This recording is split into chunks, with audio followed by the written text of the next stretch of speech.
Alors, je subodore que je vous en ai déjà parlé l'autre jour, mais je vais vous en reparler. Si vous voulez développer vos compétences dans le monde de l'impression, vous avez la possibilité d'aller sur le web prendre des documents.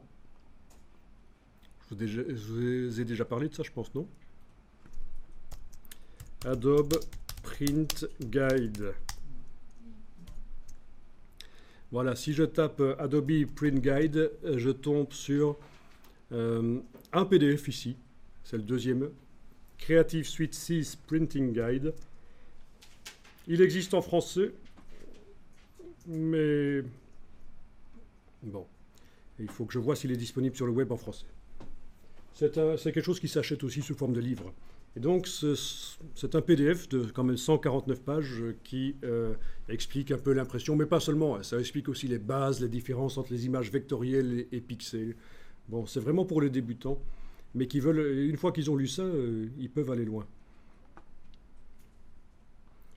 C'est vraiment intéressant de lire des informations, des bouquins. Même si vous êtes débutant, vous allez apprendre plein de choses.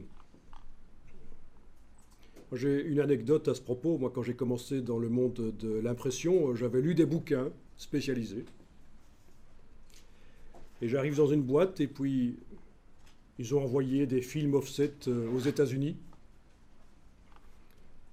Hein, ils avaient une brochure, ils l'ont envoyé aux États-Unis. Les films offset pour imprimer là-bas.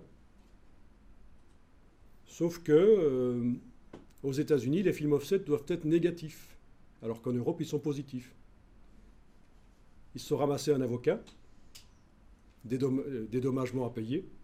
Je leur ai dit, mais tiens, ça je le savais.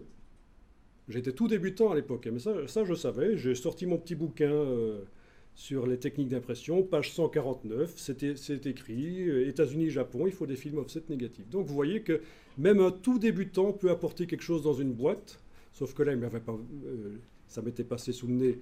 J'avais pas été mis au courant de leur histoire d'envoyer des films offset aux États-Unis, mais donc j'ai pas pu aider sur ce coup-là. Mais enfin, en tout cas, c'est la preuve que même en étant tout débutant, si on lit des choses, si on se renseigne, on peut parfois en savoir plus que les gens qui sont sur place dans la boîte, qui ont des connaissances, mais qui ne mettent pas nécessairement à jour leurs connaissances et qui ont des lacunes.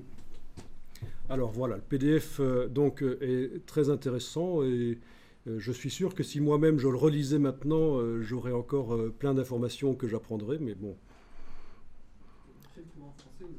Ah, je vais regarder si on le trouve en français.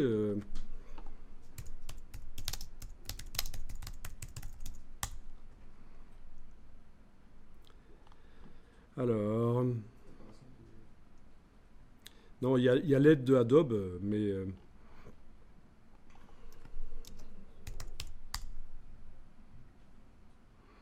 Mais je ne le trouve pas en français. Mais bon, si vous trouvez une adresse où il est en français, vous me le dites.